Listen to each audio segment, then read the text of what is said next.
Que eles poderiam então abrir suas Bíblias em Lucas, capítulo 5.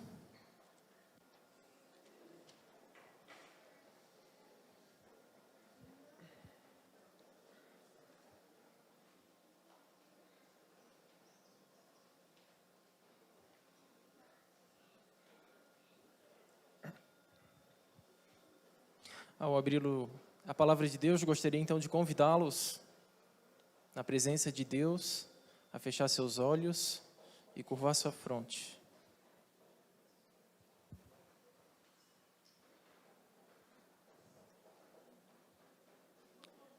Pai amado, nós não temos nada de bom para lhe oferecer, mas nós pedimos em nome de Jesus que o seu Espírito se faça presente aqui, para que nós possamos entender a mensagem e que Ele possa deixar nosso coração sensível à Tua palavra. Pedimos em nome de Cristo Jesus. Amém. Nós vamos ver sobre a história de Pedro, e Pedro ele teve uma participação muito ativa e significante no ministério sacerdotal de Jesus aqui na terra. E a gente vai ver então um pouquinho da história de Pedro. A gente vai ver também que Deus mudou o seu nome, assim como mudou o nome de Abraão, assim como mudou o nome de Saulo, o nome de Saulo para Paulo, mudou o nome de Jacó para Israel e também mudou o nome desse homem. Lucas capítulo 5, versículo 1 diz assim, acompanhe aqueles que têm a Bíblia. Aconteceu que, ao apertá-lo a multidão, para ouvir a palavra de Deus, estava ele junto ao lago de Genezaré, e viu 2 barcos junto à praia do lago. Mas os pescadores, havendo desembarcado, lavavam as redes. Entretanto, em um dos barcos, que era o de Simão, pediu-lhe que o afastasse um pouco da praia. E, assentando-se, ensinava do barco as multidões. Quando acabou de falar, disse a Simão: faze-te ao largo e lançai as vossas redes para pescar. Respondeu-lhe Simão: Mestre, havendo trabalhado toda a noite, nada apanhamos, mas sob a tua palavra lançarei as redes. Isso fazendo, apanharam grande quantidade de peixes e rompiam-se-lhes as redes. Então fizeram sinais aos companheiros do outro barco, para que fossem ajudá-los. E foram e encheram ambos os barcos, a ponto de quase irem a pique. Vendo isto, Simão Pedro prostou-se aos pés de Jesus, dizendo: Senhor, retira-te de mim, porque sou pecador. Pois à vista da pesca que fizeram, a admiração se apoderou dele e de todos os seus companheiros, bem como de Tiago, de João, filho de Zebedeu, que eram seus sócios. Disse Jesus a Simão: não temas, doravante serás pescador de homens. E arrastando eles os barcos sobre a praia, deixaram tudo, o seguiram. Guardem este verso: doravante serás pescador de homens. Guardem esse verso com vocês. O próximo texto que nós vamos ler está em Lucas 22, 54. Vamos extrair algumas informações. Lucas 22, 54. O título diz: Pedro nega Jesus. Para a gente conseguir entender o texto, a gente precisa então pegar alguns versos, colher algumas informações. Lucas, capítulo 22, verso 54, que diz assim, Então, prendendo-o, o levaram e o introduziram na casa do sumo sacerdote. Aqui já está falando, então, quando Jesus ele ia ser crucificado, né?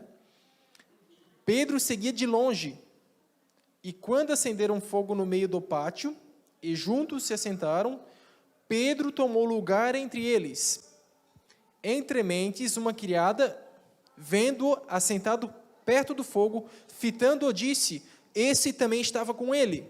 Mas Pedro negava, dizendo: mulher, não o conheço. Pouco depois, vendo o outro, disse: também tu és dos tais. Pedro, porém, protestava: homem não sou. E tendo passado cerca de 1 hora, outro afirmava, dizendo: também este verdadeiramente estava com ele, porque também é galileu. Mas Pedro insistia: homem, não compreendo o que dizes. E logo, estando ele ainda a falar, cantou o galo. Então, voltando-se, o Senhor fixou os olhos em Pedro.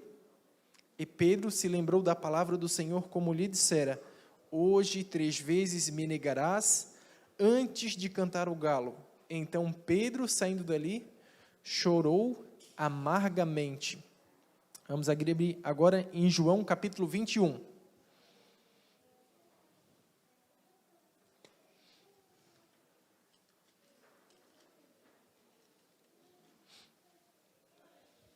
João 21 diz o subtítulo: Jesus aparece a 7 discípulos.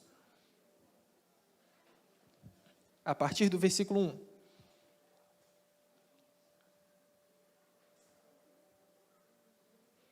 Depois disto,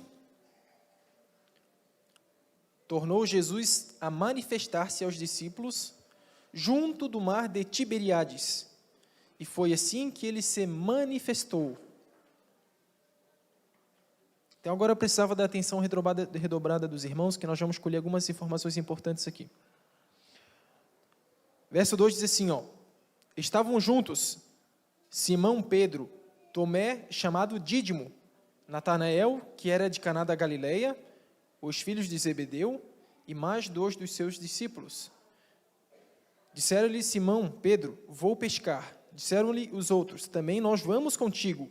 Saíram e entraram no barco, e naquela noite nada apanharam. Vocês conseguem então perceber que está se repetindo? Esse verso que eu estou lendo, Jesus aparece a 7 discípulos, então já foi depois que Jesus já fora crucificado. Jamais lá na frente. Então os discípulos, eles voltaram para a antiga vida, voltaram a pescar, E olha o que diz mais aqui, vou pescar, disseram-lhe os outros, também nós vamos contigo. Saíram e entraram no barco, e naquela noite nada apanharam.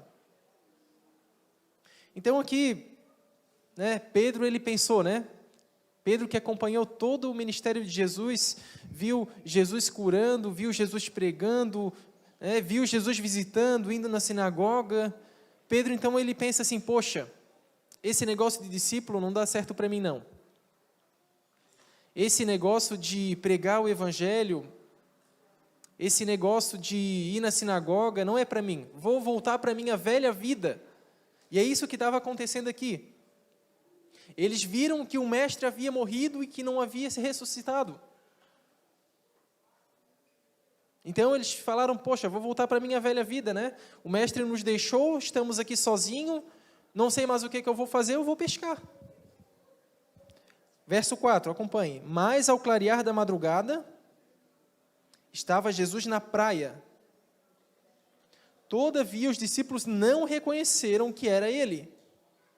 Perguntou-lhe Jesus: filhos, tendes aí alguma coisa de comer?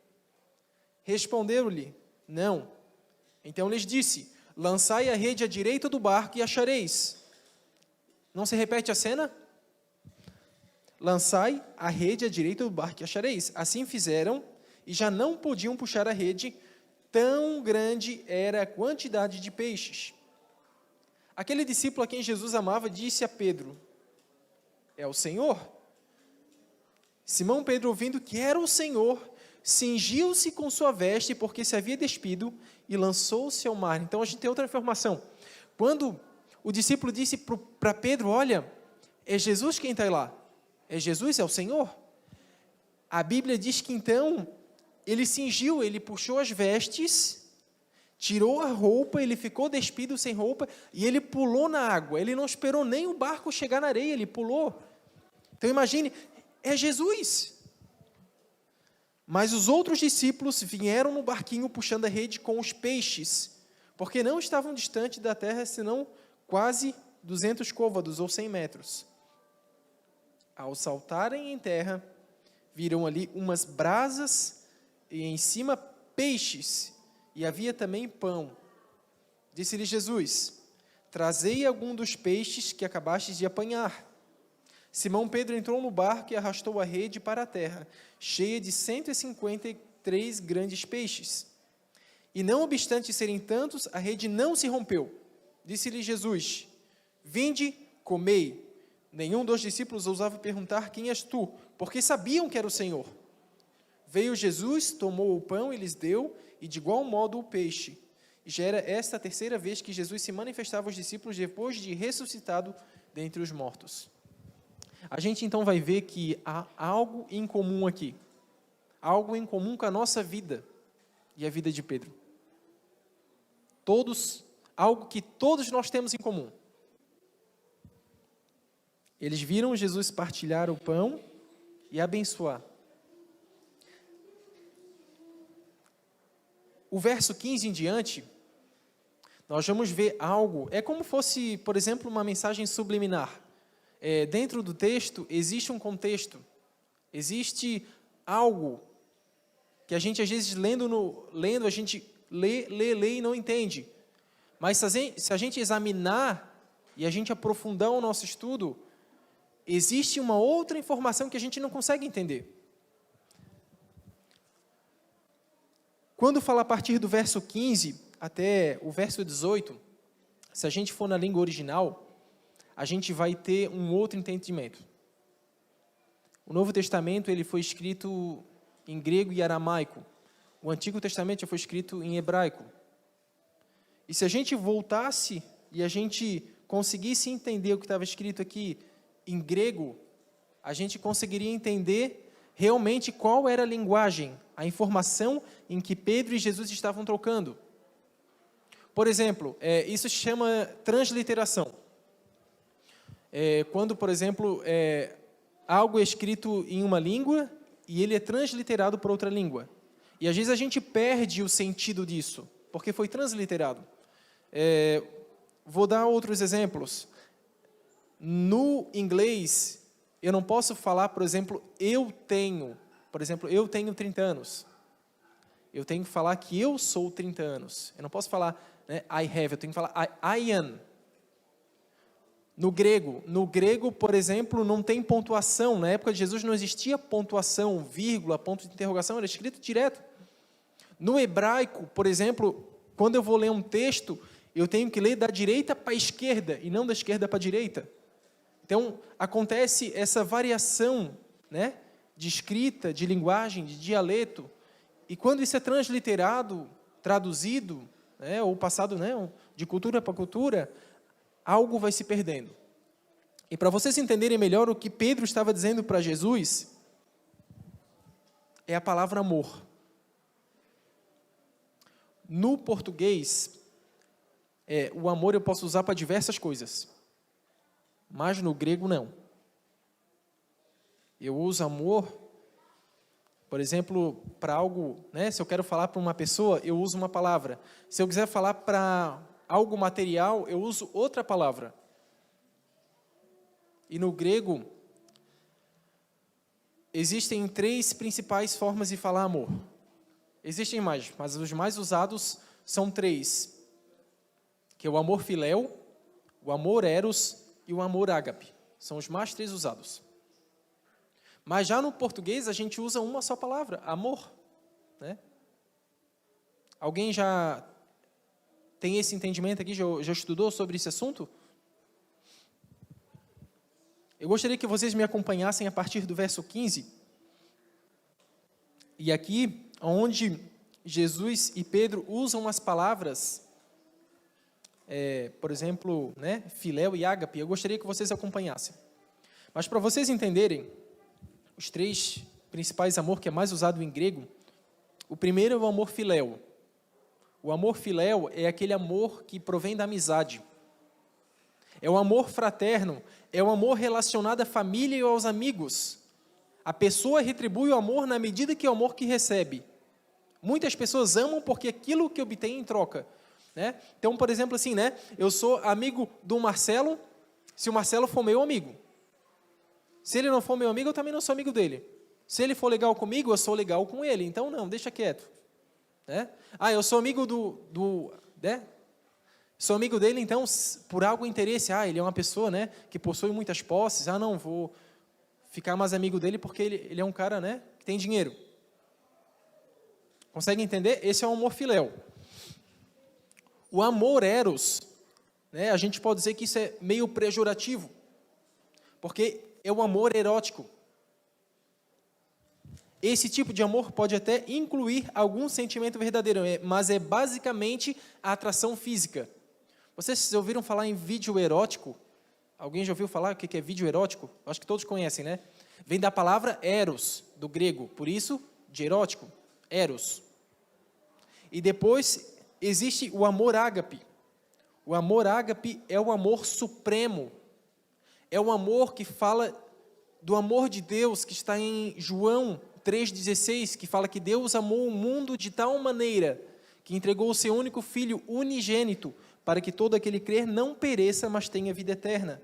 É o amor de Deus, é o amor sacrificial e doador, é o amor incondicional, é um amor que não mede esforços, não está dependente de uma resposta positiva. Esse amor é possível de ser expressado entre as pessoas também. Alguém vai entender um pouco desse amor, se essa pessoa for pai ou mãe. Vai entender um pouquinho, mas esse é o amor de Deus, sabe? É o amor que eu amo incondicionalmente.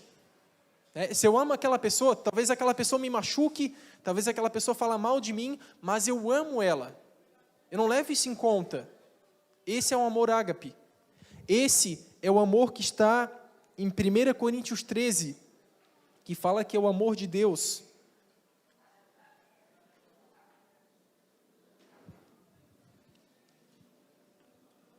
É o amor que é paciente, é o amor que é benigno, que não arde em ciúmes, não se ufana, não se ensoberbece, não se conduz inconvenientemente. É um amor que não procura os seus interesses, que não se exaspera, que não se ressente do mal, que não se alegra com a injustiça, mas regozija-se com a verdade. Esse é o amor ágape.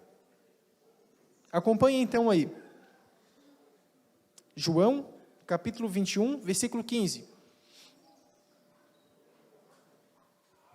Depois de terem comido, perguntou Jesus a Simão.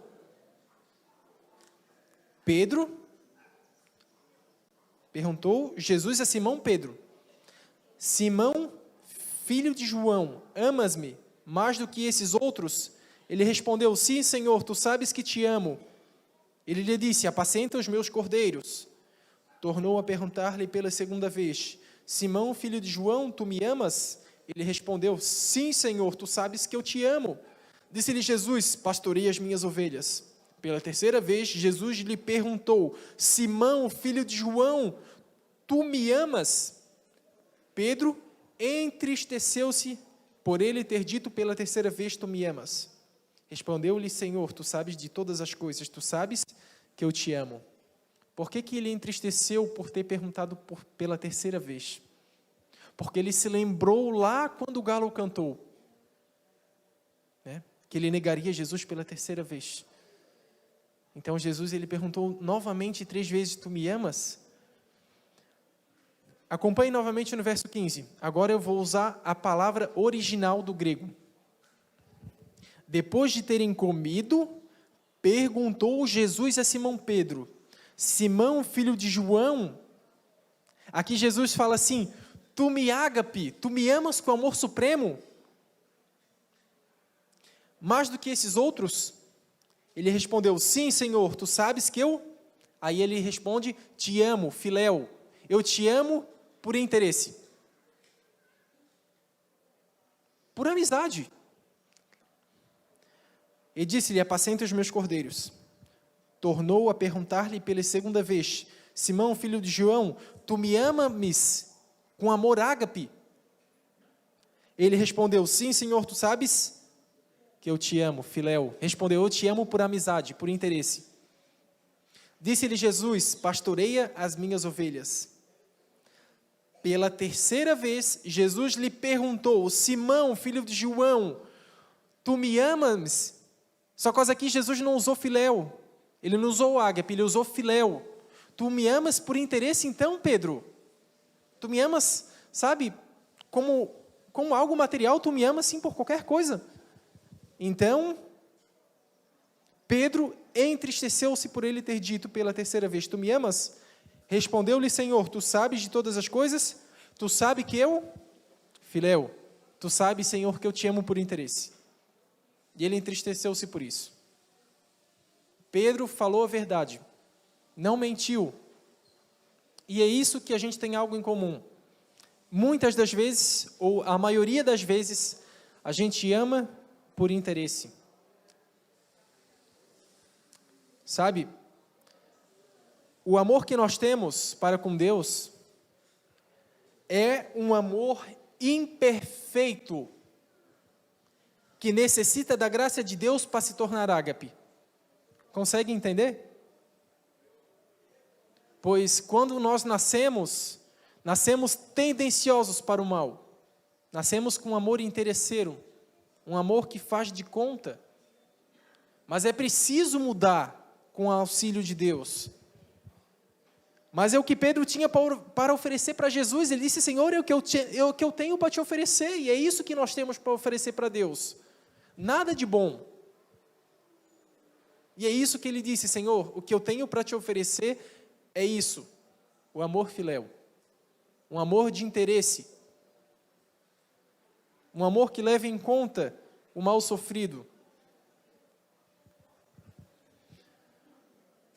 Tendo fé de que seria transformado pela graça de Deus. Ele teve fé. Ele teve fé. Eu consigo transformar esse amor. E é essa fé que nós temos que ter. Sabe o que é mais maravilhoso de tudo isso? É que Jesus aceita esse amor imperfeito. Ele aceita. Se é isso que tu tens para oferecer, Ele aceita. Porque o nosso melhor não é suficiente para Deus. O nosso melhor não é suficiente, porque o padrão de Deus é perfeição. E é por isso que Jesus veio, porque o padrão de Deus é perfeição. Mas Ele veio para nos dar o exemplo. Ele veio para abrir caminho, para que nós possamos ir atrás dEle.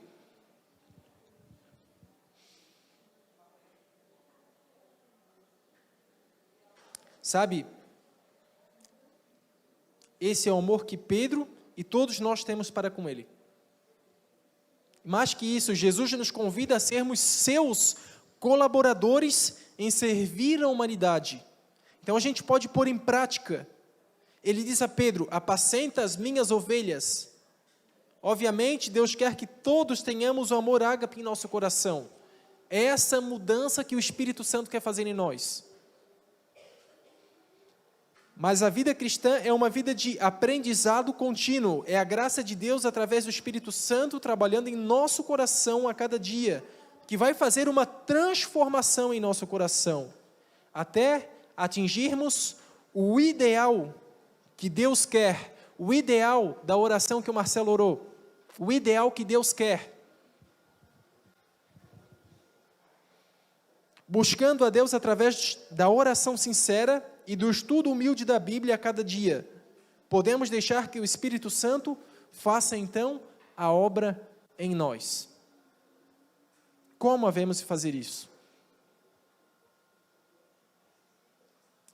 Eu trouxe um livro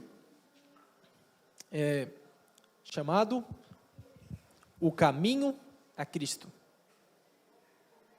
Se você não leu esse livro, talvez você não conheça o caminho que leva a Cristo. Um livro pequeno e rápido de se ler, mas muito profundo. E eu vou ler alguns textos para vocês tiverem um entendimento melhor dessa mensagem. Parem no verso 18. Depois de eu ler alguns textos, eu continuo do 18 ao 23, que é o desfecho dessa história. Ellen White diz que, embora a obra do Espírito Santo seja silenciosa e imperceptível, os seus efeitos podem ser vistos. E Jesus disse assim: doravante, Pedro, você será pescador de homens. Pedro, você será pescador de homem, Pedro. Sabe, na página 11,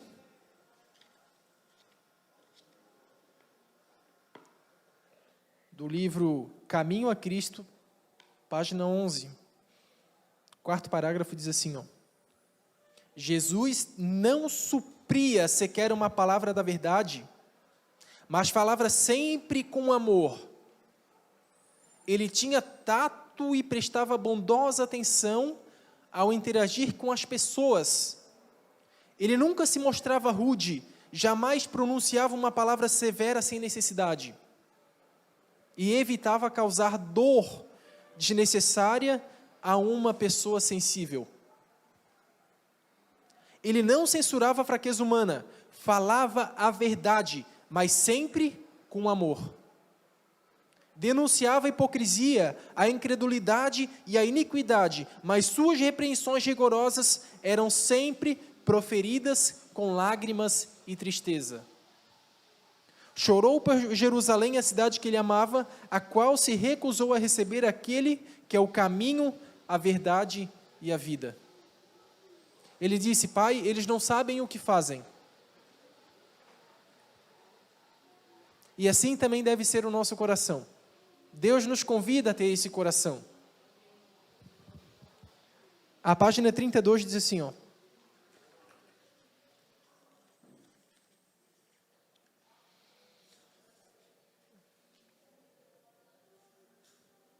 aquilo que não vencermos, olha o que diz, aquilo que não vencermos, acabará por nos vencer e causará a nossa destruição. A real é que a gente não consegue vencer nada. Não conseguimos vencer coisa nenhuma. É Deus que nos ensina a vencer. Sabe, sem Deus nós somos fadados ao fracasso. Ou, podemos dizer também com Deus, mas de forma superficial, também somos fadados ao fracasso.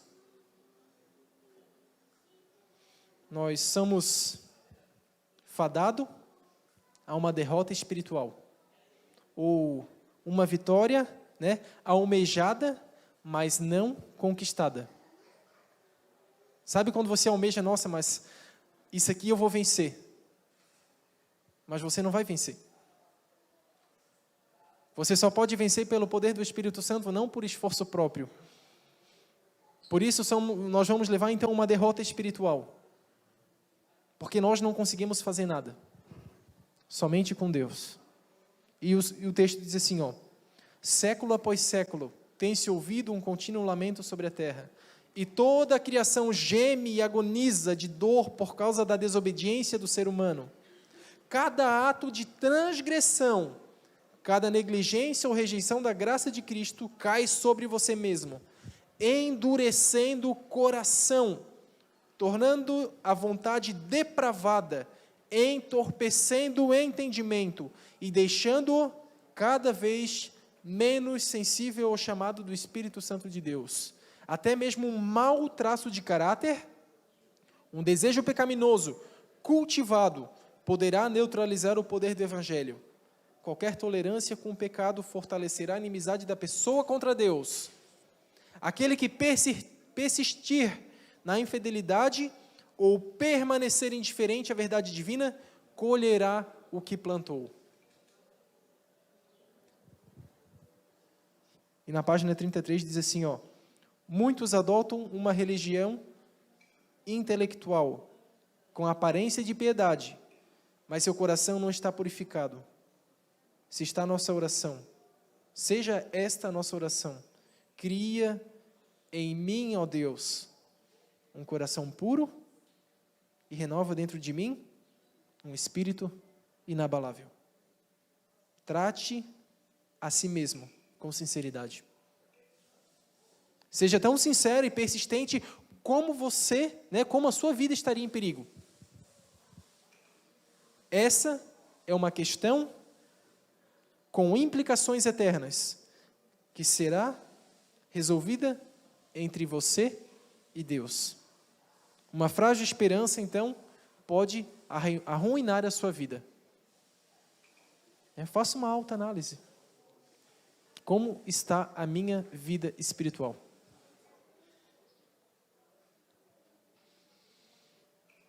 Página 49. São só mais dois textos.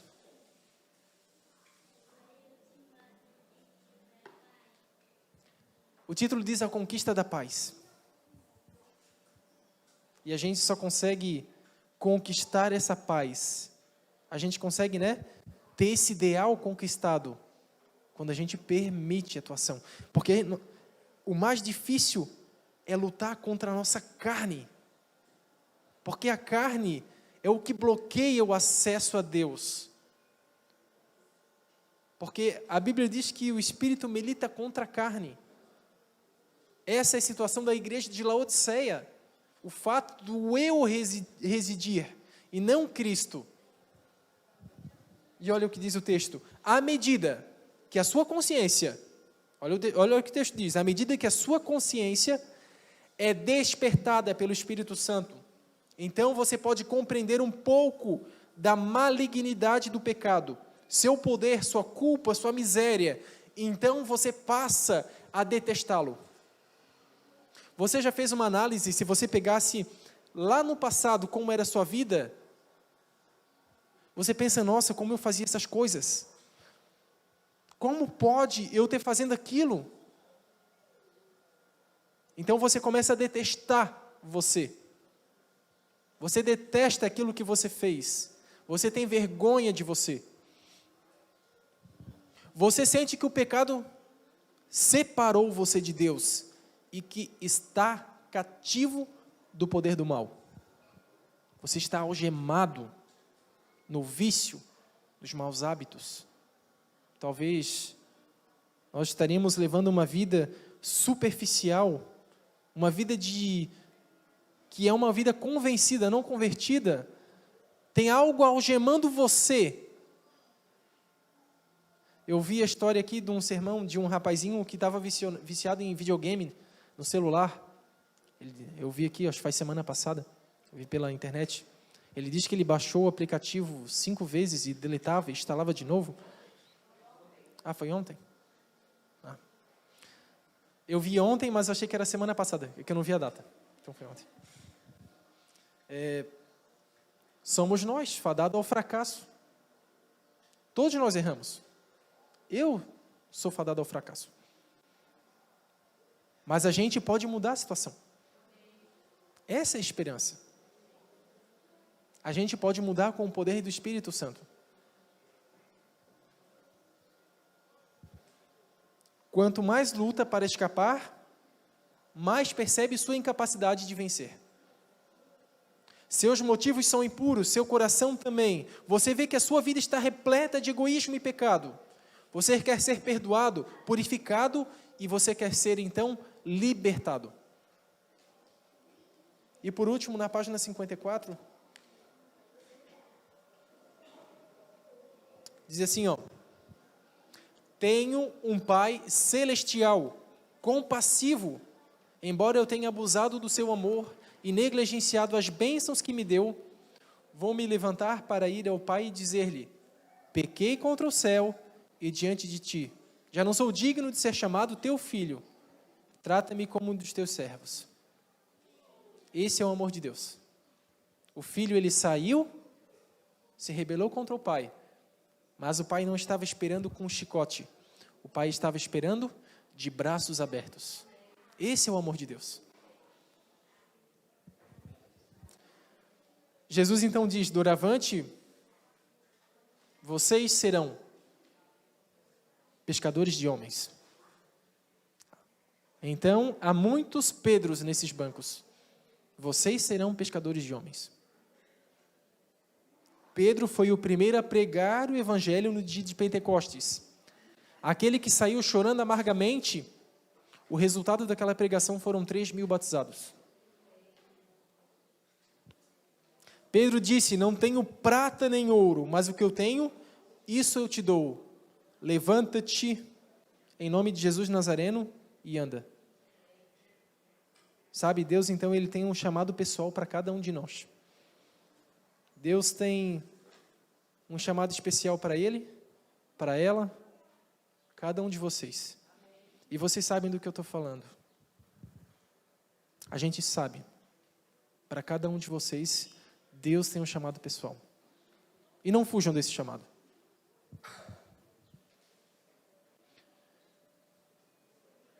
E o verso continua, 18. Em verdade te digo que quando eras mais moço, tu te cingias a ti mesmo e andavas por onde querias. Quando, porém, fores velho, estenderás as mãos e outro te cingirá e te levará para onde não queres. Disse isto para significar com o gênero de morte, Pedro havia de glorificar a Deus. Depois de assim falar, acrescentou, segue-me. Então Pedro, voltando-se, viu também que eu ia seguindo o discípulo a quem Jesus amava, o qual, na ceia, se reclinara sobre o peito de Jesus e perguntara, Senhor, quem é o traidor? Vendo-o, pois, Pedro perguntou a Jesus, e quanto a este? Respondeu-lhe Jesus, se eu quero que ele permaneça até que eu venha, que te importa? Quanto a ti, segue-me. Então, se tornou corrente entre os irmãos, ou dito que aquele discípulo não morreria. Ora, Jesus não dissera que tal discípulo não morreria, mas, se eu quero que ele permaneça até que eu venha, que te importa? Por que eu tenho me preocupar com a caminhada do outro? Se Deus tem um chamado específico para cada um de nós. Se ele não foi, eu também não quero ir. Ou se ele fez aquilo, eu também vou fazer. Deus tem um chamado individual para cada um de nós. Há uma missão específica. Sabe, muitas das vezes, eu gostaria que você prestasse atenção nisso que eu vou dizer. Muitas das vezes, nós tememos a obra que o Espírito Santo pode fazer em nós. Essa é a realidade. Não é incredulidade, é medo. A gente teme a transformação e o resultado do que o Espírito Santo poderá fazer em nossa vida. Nós tememos. Ellen White diz que o selo de Deus só será colocado nos que se assemelham a Cristo no caráter. E essa é a obra que o Espírito Santo vai fazer em nós. Nos assemelharmos a Cristo. O resto você não se preocupa. A gente acredita na justificação pela fé, mas a gente duvida da santificação pela fé. Ambos os levam a nos prepararem para a glorificação. A gente então acredita, a gente estuda a justificação, mas a gente teme a santificação. A justificação ocorreu no passado, com Cristo Jesus na cruz. A santificação ocorre no presente, com o Espírito Santo. A justificação, como ela ocorre? Imediatamente, igual o ladrão na cruz. A santificação, ela é progressivamente, a cada dia eu dou um passo. É uma transformação. A justificação, ela nos livra da penalidade do pecado. É o que Cristo fez no passado. A santificação, ela nos livra do poder do pecado. É o que o Espírito Santo faz no presente. Então, ambos nos preparam para uma glorificação. É a obra que o Santo Espírito quer fazer em você hoje. É o que Ele quer convencer você hoje. Que Deus os abençoe, que Deus os guarde e que o Espírito Santo mostre para você ainda hoje o que você tem que fazer. Um feliz sábado. Agora nós temos uma mensagem musical, né?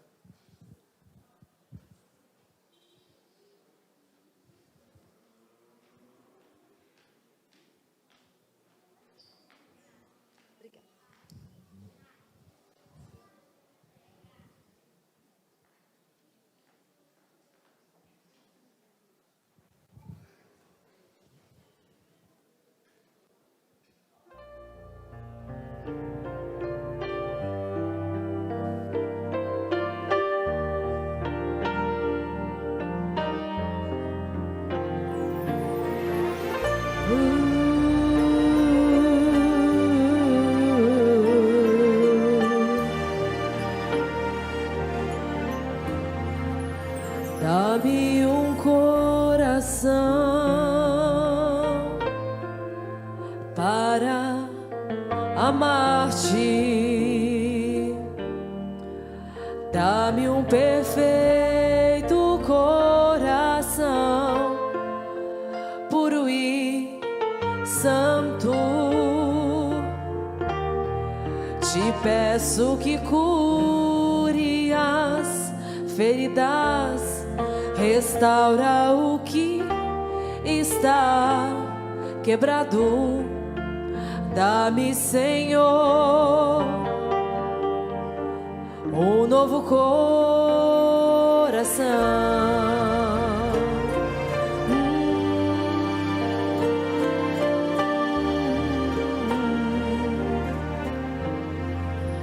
Dá-me um coração tão verdadeiro. Dá-me um perfeito coração, cheio de paz. Te peço que cure as feridas, restaura o que está quebrado. Dá-me, Senhor, um novo coração.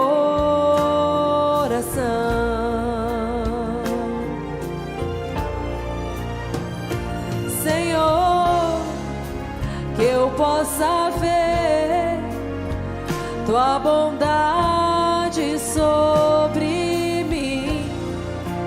Quero subir cada vez mais, vem rumo ao céu.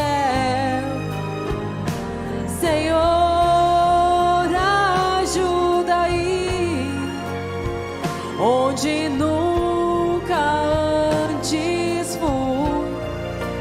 Quero subir como uma águia rumo ao céu.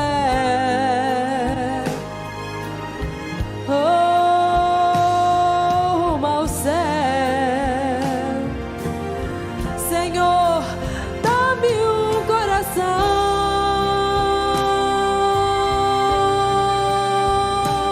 para amar-te, ó Senhor. Dá-me um perfeito coração, puro e santo, puro e santo. Te peço que cure as feridas, restaura o que está quebrado, conserta o que está abalado. Das profundezas eu te clamo. Dá-me, Senhor, ó, dá-me, Senhor, oh. Dá-me, Senhor, um novo coração.